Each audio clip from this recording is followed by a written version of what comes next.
अस्सलाम वालेकुम, क्या हाल है आपका? ठीक है, तबीयत सब कैसी है? आज का जो लेक्चर है वो है स्ट्रिंग पे। स्ट्रिंग्स क्या होते हैं? बेसिकली आपको पता है कि स्ट्रिंग क्या होते हैं? लेट्स से ये देखें, ये स्ट्रिंग होता है। हम कोई भी डबल कोट्स के अंदर कोई चीज़ लिखते हैं तो वो क्या होता है जी? स्ट्रिंग होता है। Anything in commas string. ठीक है, अब तीन तरह के स्ट्रिंग होते हैं पाइथन के अंदर। ठीक है, बेसिकली अभी हम, इससे पहले मैं आपको बताता जाऊँ कि आज हम जो पढ़ने वाले हैं ना, वो सिर्फ स्ट्रिंग्स को देखेंगे कि स्ट्रिंग्स को हम कैसे हैंडल कर सकते हैं। और आज का जो चैप्टर है, ठीक है, ये वाला जो स्लाइड है, ये ऑलमोस्ट रटा टाइप होने वाला है। मतलब आपको इसमें लॉजिक नहीं है कुछ, आपको सिर्फ याद रखनी पड़नी है चीज़ें। तो याद रख लिया तो आपका काम हो गया। तो it will be very easy, but obviously थोड़ा सा टाइम चाहिए आपको ये चीज़ों के लिए, और वक्त के साथ साथ आपको खुद ही याद होती जाएगी। चलिए स्टार्ट करते हैं। अब तीन तरह के स्ट्रिंग होते हैं। आपको ये तो पता है कि कोई भी चीज़ कोमे के अंदर होगी तो वो स्ट्रिंग है। बट ये याद रखें कि सिंगल कोड के अंदर भी हम लिख सकते हैं स्ट्रिंग को, डबल कोड के अंदर भी लिख सकते हैं, और ट्रिपल कोड्स के अंदर भी हम स्ट्रिंग को लिख सकते हैं। ठीक है, ये याद रखना है आपने। और मैं जैसे ही इसे रन कर रहा हूँ, एज यू कैन सी के तीनों ही मेरा रन हो रहे हैं। सिंगल कोड और डबल कोड तो हम यूज़ कर रहे हैं, बट ट्रिपल कोड का एक जो फ़ायदा होता है मैं जल्दी से बता दूँ, आप इसे मल्टी लाइन लिख सकते हैं। ठीक है, मैं अगर इसे कर रहा हूँ तो एज यू कैन सी कि ये रन हो रहा है। बट अगर मैं इसे ब्रेक कर देता हूँ नीचे वाली लाइन में, तो ये थोड़ा सा क्या कहते हैं एरर देगा। तो मैं मल्टी क्या कहते हैं लाइन लिखना चाह रहा हूँ अगर प्रिंट में, तो फिर मैं क्या करूँगा, ट्रिपल कोड्स को यूज़ करूँगा। As you can see how. Okay, तो ये दो हो गए स्ट्रिंग्स किस तरह के होते हैं, वैलिड स्ट्रिंग कौन कौन से हैं। अब बात करते हैं स्ट्रिंग स्लाइसिंग की। फॉर एग्ज़ाम्पल मेरे पास एक स्ट्रिंग है जो कि यहाँ पे लिखा हुआ है जी। मैं इसे सिंप्लीफाई पहले पुरानी फॉर्म में लेके आता हूँ। मेरे पास एक हेलो है। अब हेलो का मैं सिर्फ और सिर्फ ये ELLO या ELL इतना चीज़ चाहता हूँ। ठीक है, तो ये क्या किया मैंने स्ट्रिंग को स्लाइस कर दिया, मतलब स्ट्रिंग को कट कर दिया। एक जो मेरे पास वर्ड था, एक जो सेंटेंस था स्ट्रिंग में, मैंने उसे क्या किया, छोटा करके जितना हिस्सा मुझे चाहिए था मैंने वो ले लिया। तो ये होता है कि स्ट्रिंग स्लाइस कर रहे हैं। ठीक है, स्ट्रिंग की स्लाइसिंग होती है, और यही कंसेप्ट कहलाता है स्ट्रिंग की स्लाइसिंग। ओके, कि स्ट्रिंग स्लाइस हो सकते हैं, स्ट्रिंग को हम कट कर सकते हैं to get some part of string with the help of indexes. अभी क्या मैं बोल रहा हूँ आगे जाके पता चलेगा। ठीक है, अब इसका जो सिंटैक्स है हम कैसे लिखते हैं। ठीक है, सिंटैक्स इसका ये होता है कि वेरिएबल का नेम है, स्टार्टिंग इंडेक्स होता है इसका, पहले देना होता है, फिर हम कॉलन लगाते हैं, और फिर उसके बाद हम क्या करते हैं, एंडिंग इंडेक्स दे देते हैं। ठीक है, अभी तक मैंने आपको बताया कि वेरिएबल का नाम, स्टार्ट वाला इंडेक्स और एंड वाला इंडेक्स, दरमियान में कॉलन।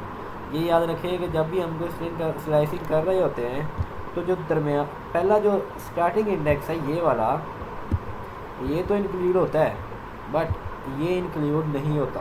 ठीक है, एंडिंग इंडेक्स। अभी एक एग्जांपल देखते हैं, सारा कुछ क्लियर हो जाएगा।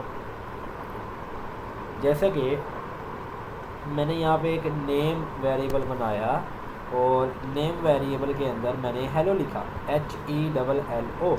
इसका इंडेक्स क्या बनेगा, इंडेक्स 0 से स्टार्ट होता है, H0 इंडेक्स है, E1 है, L2 है, L3 है, और O4 इंडेक्स पे आएगा। ओके, तो स्लाइस्ड नेम, मैंने एक वेरिएबल बना लिया कि स्लाइस नेम है, इसे बराबर कर दिया किसके, वेरिएबल का नाम लिखा जो कि मैं इंडेक्स बता रहा हूँ, नेम, और उसमें स्टार्टिंग इंडेक्स मैंने दिया 0 से, मतलब मुझे 0 से चाहिए कहाँ तक, 2 से पहले 2 इंक्लूड नहीं होगा, तो मुझे 1 तक चाहिए। तो क्या होगा, 0 और 1, और ये HE मेरे पास प्रिंट होके आ जाएगा, एज यू कैन सी।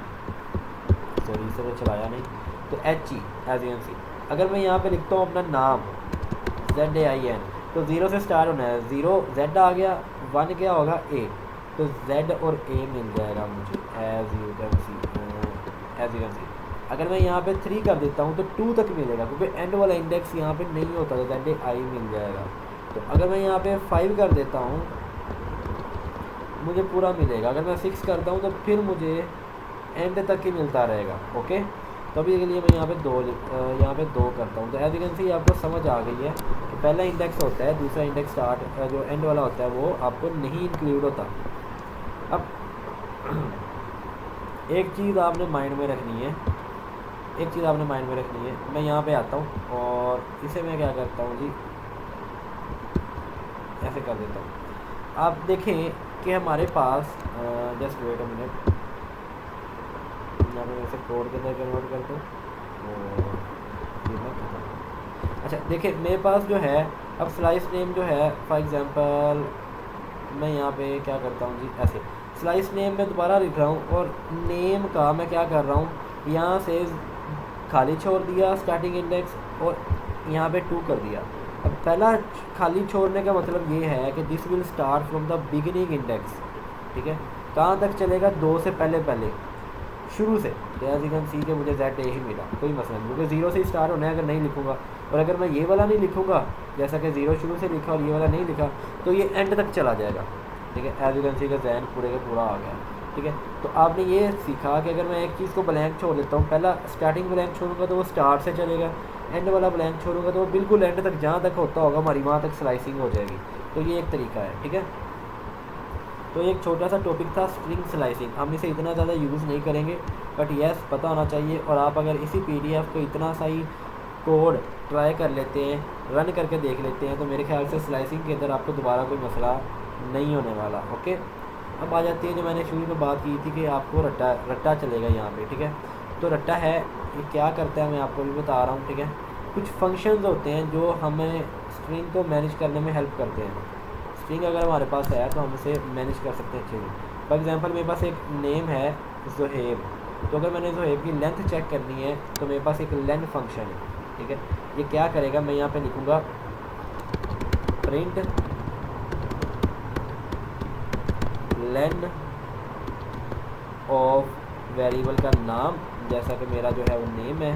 तो एज यू कैन सी कि मेरे पास लेंथ आ गई 1 2 3 4 5 6 जो है वो ज़ुहैब की लेंथ है।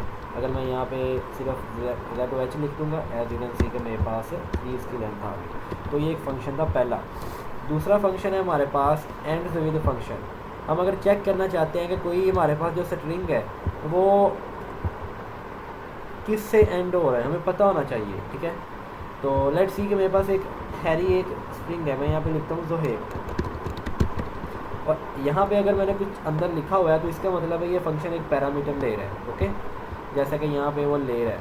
और एंड विद और अंदर पैरामीटर क्या होगा, हम जो चीज़ चेक करना चाहते हैं कि ये उससे एंड हो रही है या नहीं हो रही है, ओके। तो मैंने यहाँ पे नेम लिखा ज़ुहैब और मैंने क्या किया जी, print name dot ends with RRY। नहीं, जो मेरा ज़ुहैब है वो RRY से एंड नहीं हो रहा, तो ये या तो ट्रू बताएगा या फॉल्स बताएगा, हमें बता देगा कि ये हो रहा है या नहीं हो रहा, ठीक है। हाँ या ना में जवाब देगा। अभी इसने ना में जवाब दिया, अगर मैं यहाँ पे लिखूँगा AIB it will be true, क्योंकि AIB पे ख़त्म हो रहा है। तो ये था एंड्स विद फंक्शन। अच्छा जी, काउंट एक फंक्शन है जो एक पैरामीटर ले रहा है, कोई भी एक अल्फ़ाबेट लेगा, कोई करैक्टर लेगा और बताएगा कि वो कितनी बार आया हुआ है। जैसे कि हैरी है तो हैरी के अंदर R कितनी बार आया, 2 बार। मैं लिखूँगा प्रिंट नेम डॉट काउंट, तो ये क्या करेगा, इसके अंदर मैंने R दे दिया स्ट्रिंग के अंदर, तो ये क्या करेगा, 2 है, ठीक है। और एक मेरे पास है कैपिटलाइज के अंदर कोई पैरामीटर नहीं है, ये क्या है जी, नेम मेरा क्या जी, हैरी। और अगर मैं इसे प्रिंट करता हूँ नेम को, एज यू कैन सी के हैरी आ रहा है, बट इसका H में कैपिटलाइज करना चाहता हूँ तो मैं क्या करूँगा, डॉट लगा के कैपिटलाइज फंक्शन को यूज़ कर लूँगा, तो ये क्या करेगा, हैरी कर लेगा। अगर आपने ओ पढ़ी हुई है, क्लासेस पढ़ी हैं, तो हम डॉट लगा के एक्सेस करते हैं ना, बिल्कुल इसी तरह से ये भी एक मेरा वेरिएबल भी एज एन ऑब्जेक्ट काम कर रहा है और डॉट लगा के हम फंक्शंस को एक्सेस कर रहे हैं, ओके, जो कि स्ट्रिंग क्लास के अंदर ऑटोमेटिकली पीछे लिखे हुए हैं, हमें दोबारा लिखने की ज़रूरत नहीं है। अब फाइंड एक है, ठीक है। फाइंड क्या करते हैं जी, फाइंड एक पैरामीटर जा रहा है वर्ड, और कोई भी वर्ड हम देना चाहते हैं तो बताएगा उसके अंदर कौन से इंडेक्स पे मौजूद है। जैसे कि hello guys how are you मेरा सेंटेंस है, तो मैंने क्या किया जी, प्रिंट कर दिया सेंटेंस डॉट फाइंड, तो उसके अंदर मैंने लिख दिया R कि R बताओ कौन से इंडेक्स पे मौजूद है। तो ये 17 इंडेक्स बन रहा है यहाँ तक, तो इसके अंदर मौजूद है। एक रिप्लेस है, रिप्लेस क्या करेगा, पहले ओल्ड वर्ड देंगे और दूसरा न्यू वर्ड देंगे, तो ओल्ड वर्ड को न्यू वर्ड से रिप्लेस कर देगा। सेंटेंस क्या है जी, hello Ahmed how are you, मैंने कहा जी print sentence dot replace Ahmed old word को ज़ुहैब न्यू वर्ड से रिप्लेस कर दो, तो ये देखो मेरे पास ज़ुहैब आ गया। अगर मैं यहाँ पे जैन लिखता हूँ तो एज यू कैन सी के हेलो जैन आ गया। तो ये था हमारा आज का लेक्चर, इसे अच्छे से स्टडी करना है।